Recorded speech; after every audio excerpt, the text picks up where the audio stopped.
The fallout from the revelation that Donnie Brasco was in reality undercover FBI agent Joe Pistone began with the murders of capo regime Sonny Black and soldier Anthony Mira.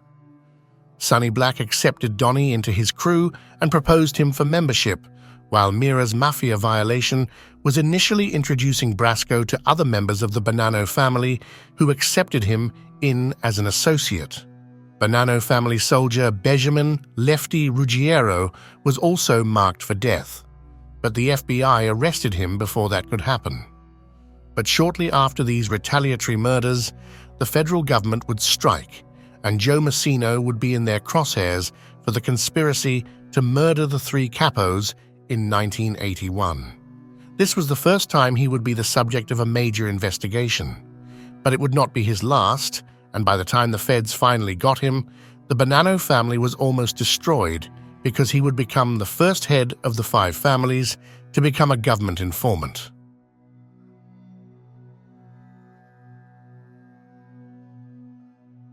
On November 23, 1981, 6 members of the Bonanno family were indicted on racketeering charges along with conspiracy to commit murder in regards to the three capos' murder 6 months earlier. One of the men charged was the missing Sonny Black Napolitano, who was dead and buried near a Staten Island swamp. In March of 1982, Massino learned that he was about to also be charged with conspiracy to murder, and he decided to go on the lam. His strategy was to hide out long enough so that the trial of the men already indicted and in custody would proceed, and from there he could see what evidence the prosecution had and what strategies they would use. For 2 years, Massino hid out in the Poconos region of Pennsylvania. With the family's official boss, Phil Rastelli, still in prison, Massino was the family's acting boss, and while he was in hiding, his proxy was Sal Vitale, who he would regularly communicate with through payphones.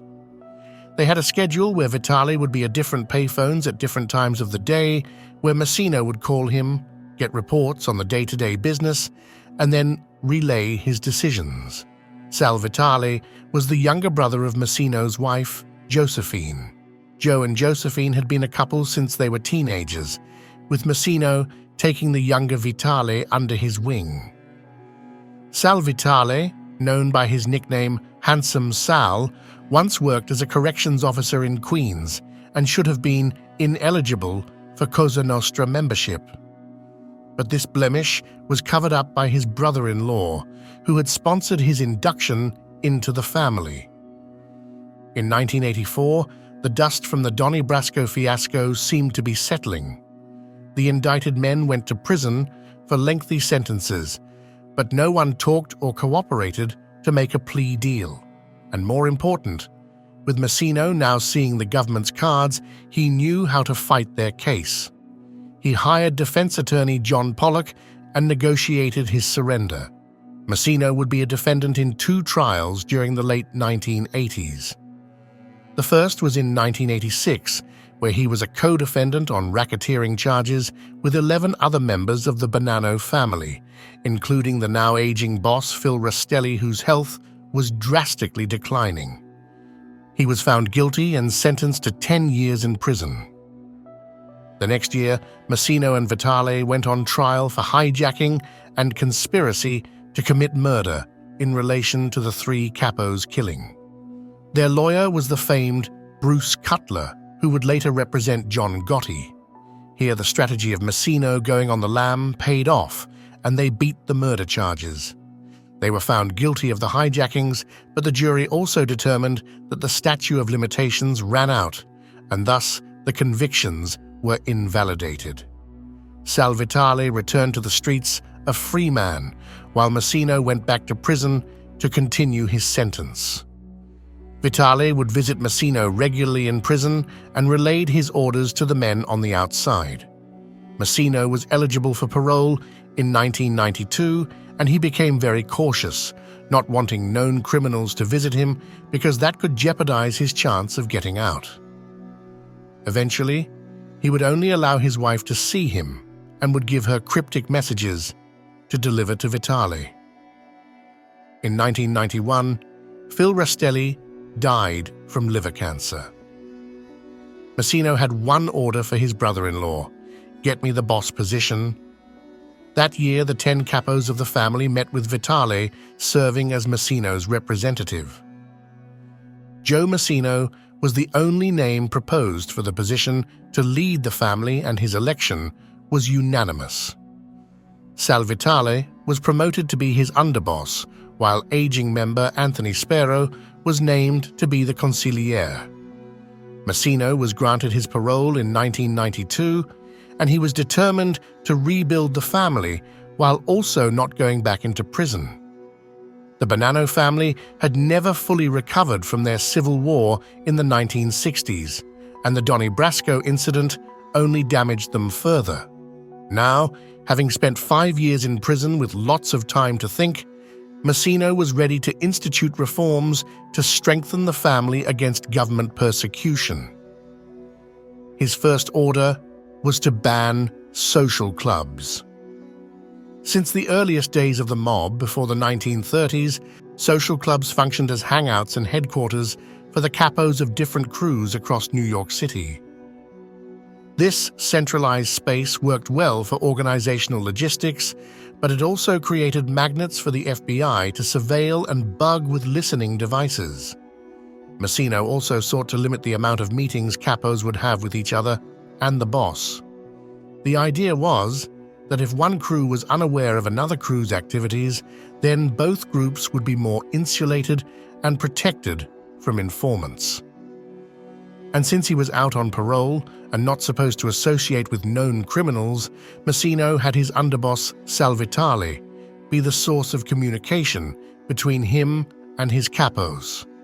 Massino, a man who had 2 daughters, declared that members should have their sons brought into the family as well. This way, members would be less likely to turn into informants against their fathers or children. And finally, he forbid his members from saying his name out loud so that nothing incriminating about him could be heard during surveillance. Instead, members were to pull their ear when referring to the boss. And these rules for the most part worked. Massino was able to replenish the family's ranks and their rackets, which made him and everyone else at the top incredibly wealthy. But America and the world were rapidly changing in the 1990s thanks to computers and the internet. Hijacking was becoming high risk and low reward compared to some of the newer ventures out there. As seen in the second season of The Sopranos, the mob infiltrated Wall Street and set up boiler rooms. These were companies that would pump up penny stocks to potential investors and then dump them when the price rose, leaving the remaining shares close to worthless. These schemes made Copper, and by extension Massino, a lot of money, and it brought the two closer. But the good times would not last forever, and in the year 2000, he was indicted for stock fraud. In 2002, he was sentenced to 7 years, and during that time, he learned something about himself. He really hated being in prison. When the FBI saw that their old investigation tactics were not working with Joe Massino and his crime family, they turned to an old play from the Al Capone days. They would comb his financial records with forensic accountants. FBI agents Jeffrey Salet and Kimberly McCaffrey, both accountants before joining the Bureau, were brought onto the team that was exclusively investigating the Bonanno family. One of the first things they looked at was Joe Massino's tax returns. Every year, he seemed to win money from the lottery. Although it was never proven, it was suspected that the Bonanno family would intercept lottery winners as they were claiming their tickets, and they would buy them in cash and then give them to their boss. The lucky legitimate winners would then have their prize money tax-free. Salet and McCaffrey worked on the premise that banking records could not be altered once they were made, and after a few months, they zeroed in on underboss Sal Vitale, who was now based on Long Island. He had a pattern of structuring his banking so that every amount would be under $10,000 and exempt from government reporting. A further investigation revealed that he had essentially taken over the branch, using the conference room to conduct mob business that included beating up people late on their loan shark payments. In 2001, Vitali and 6 others were arrested and indicted on 35 counts of racketeering. Handsome Sal Vitali may have been the Bonanno underboss and brother-in-law of Joe Massino, but during the 1990s the two became distant. With Massino now a free man, he learned that many of his capos could not stand him, and he slowly became influenced by their opinions. Vitali had also moved to Long Island, which made him physically distant from Massino, who was based in Queens. Vitali also had 4 sons, whom he discouraged from joining the mafia, and they went on to have legitimate careers, which only infuriated Massino more. During the late 1990s, Sal Vitali was still the underboss by title, but in reality, he was pretty much on his own. All tribute from the capos was flowing directly to Massino, with his brother-in-law no longer receiving a cut. Meanwhile, another member named Richard Cantarella had become Massino's protégé and was becoming the unofficial second-in-command of the family. Vitali was forced to form his own crew and commit his own crimes in order to maintain the high-end lifestyle he enjoyed, which is how he ended up at the European American Bank. He would plead guilty to his charges in 2002 and was allowed to remain on house arrest as he awaited sentencing. But the maximum penalty he faced was suspiciously low to Massino, and he began to suspect that his brother-in-law might be cooperating. He then issued an order that if Massino himself were arrested, Vitali should be killed in retaliation. What was making Massino very nervous was that Vitali could implicate him in multiple murders that he ordered and/or performed. One of the most recent was Gerlando Sciascia, better known as George from Canada, who was a lead conspirator in the 3 capos' murder. Long story short, Massino became very close with one of his loyal capos named Anthony Graziano. Sciascia was bad-mouthing Graziano to others, claiming that the man was an unreliable drug addict. Sciascia, who led the Canada crew, found himself kicked out of that country and relocated to New York. Now that he was closer to the boss, the man got on Massino's nerves, and when he began spreading rumors, Massino decided he needed to go and delegated the job to his brother-in-law. George from Canada was shot to death on March 18, 1999. Joe Massino denied sanctioning the murder, telling others that it was probably a drug deal gone wrong. He would later regret this killing. Meanwhile, the forensic accounting investigations expanded from Bonanno members to their associates, and a man named Barry Weinberg entered their radar. Weinberg was an investor who was in the New York City parking lot business, who seemed to have a fascination with mobsters, believing that if he was connected, it would expand his money-making opportunities while also attracting beautiful women who were drawn to power. Weinberg became an associate to Richard Cantarella, and through him, we met Frank Copper. Both mobsters would regularly extort Weinberg. On January 9, 2001, Weinberg was pulled over for what appeared to be a traffic violation. He was then whisked away to waiting FBI agents. It turned out that in addition to being a mob associate, the businessman had not filed his taxes in over a decade, and the government was only noticing now. He was given 2 choices: go to prison or wear a wire. He instantly chose the wire and would capture Cantarella and Frank Copper on tape. The dominoes were now all lined up for the government to take down Joe Massino and the Bonanno family. All that was needed now was the first one to fall. Up until October of 2002, the Bonannos were the only one of the 5 families that could say they never had a member turn into an informant. That changed when Frank Copper, already serving time behind bars, learned about the new charges against him thanks to Barry Weinberg's cooperation. Knowing that the recordings took away any reasonable doubt a jury might have, he was looking at spending the rest of his life behind bars. Copper got a message to prosecutors and agreed to become a witness against boss Joe Massino. The next domino to fall was Richard Cantarella, who was indicted on a 24-count RICO charge that included murder. He initially stayed quiet, but once he learned that Frank Copper was testifying against him and he would spend the rest of his life in prison, he decided to make a deal. On the morning of January 9, 2003, FBI agents arrived at Joe Massino's home at 6 in the morning. The mafia boss was dressed and appeared to be waiting for them. He was indicted with Sal Vitale and Frank Lino in a comprehensive racketeering indictment that included the 1981 murder of Sonny Black. The government was not able to hit him with charges for the three capos' murder since he had already been acquitted, despite the new information. Vitale was held in a different location from Lino and Massino. The FBI told him that this was for his protection.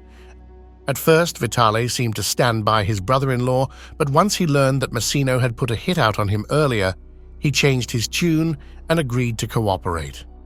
Massino and Lino learned about Vitale's defection during a meeting with their lawyers. Lino decided then he would also flip, because if he didn't, he wouldn't have a legal chance to ever see the outside of a prison. He waited until the meeting was over before getting in contact with the prosecutors. He then spent almost 3 months in solitary confinement for his own protection. But to him, it was better than being dead. Massino hired David Breitbart to be his attorney. Breitbart was recognized as one of America's best criminal defense lawyers. The trial began on May 24, 2004. The case against Massino was overwhelming, but Breitbart tried his best to defend the man. He did not contest that Massino was head of the family, but argued that the murders occurred before he assumed that position, and they stopped shortly after. Breitbart tried to pick apart prosecution witness testimony and only had one witness for the defense, an FBI agent who challenged Sal Vitale's reliability. After 5 days of deliberations, Massino was found guilty of all 11 charges he was tried on. He was looking at life without parole, plus the seizure of all his family's assets, which amounted to about $10 million. It would have left his wife and mother destitute. Between the murders of Sonny Black in 1981 and George from Canada in 1999, the federal government had brought back the death penalty.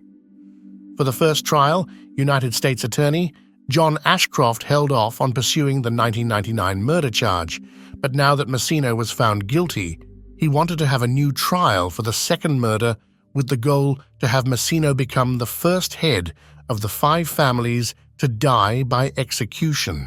Perhaps the man who had participated in many murders while ordering countless more was afraid of his own death. Or maybe the thought of his family losing all of their assets was what motivated him. But immediately after his guilty verdict, he spoke to his judge and offered to become a cooperating witness.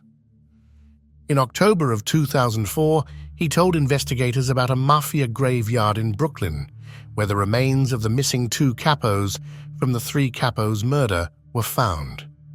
Sonny Red's body was found 23 years earlier near the same spot.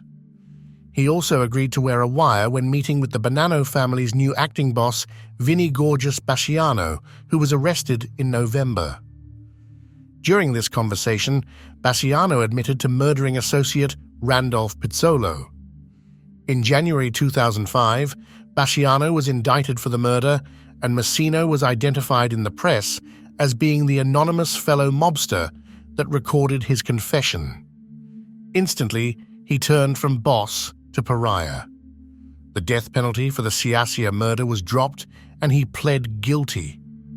He was sentenced to 2 life sentences with the possibility of a reduction depending on his performance as a witness. Massino's wife was allowed to keep $3 million worth of their assets. Keep in mind that when someone decides to become a government witness in exchange for immunity, they need to confess to every single crime they ever committed to avoid future charges. Frank Coppa, Frank Lino, Richard Cantrella, Sal Vitale, and Joe Massino all made this choice, and their actions almost wiped out the family they swore an oath of loyalty to. Vincent Bassiano went on trial for the Pizzolo murder in 2011, and Joe Massino testified as a witness against him. Vinnie Gorgeous was found guilty and is still in prison today. He was also a witness as a mafia expert in the 2012 trial against Genovese capo Anthony Romanello. In 2013, the Department of Justice filed a request to reduce Massino's sentence, citing his cooperation as a witness and his failing health. He had been overweight and a diabetic for decades. The release was granted, and he was sentenced to time served and supervised release for the rest of his life. Massino entered the Witness Protection Program and was placed in a retirement home that is located in the Cleveland area under the name of Ralph Rogers. He was once recognized during a visit to a casino, but ignored the FBI's request to relocate.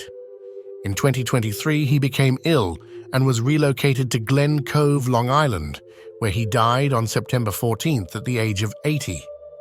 The Bonanno family functioned without a boss in the years after Massino's betrayal, with a ruling panel of capos calling the shots. In 2013, the family elected Michael Mancuso to be the new boss, and it is believed that he still retains that position. It has also been reported that Bruno Indelicato, now almost 80, has been promoted to the position of consigliere. In 1981, he was a capo in the family, and his father, Sonny Red, was killed by Massino during the three capos' murder. Massino also tried to have Bruno taken out, but the commission intervened before that could happen and gave him a pass along with a demotion back to soldier. In 1987, he was convicted for taking part in the Carmine Galante murder because of a fingerprint, and he refused to cooperate with investigators. As a result, he was given a 40-year prison sentence and stayed silent the entire time. In 1998, he was released on parole, and 10 years later, he was back behind bars for another murder until his release in 2022. He spent 26 of the past 40 years in prison, and his last sentence carried the possibility that he might die from old age without being a free man. And all throughout that time, the man who was on the losing side of the three capos murder has maintained his oath of omerta to the family that killed his father.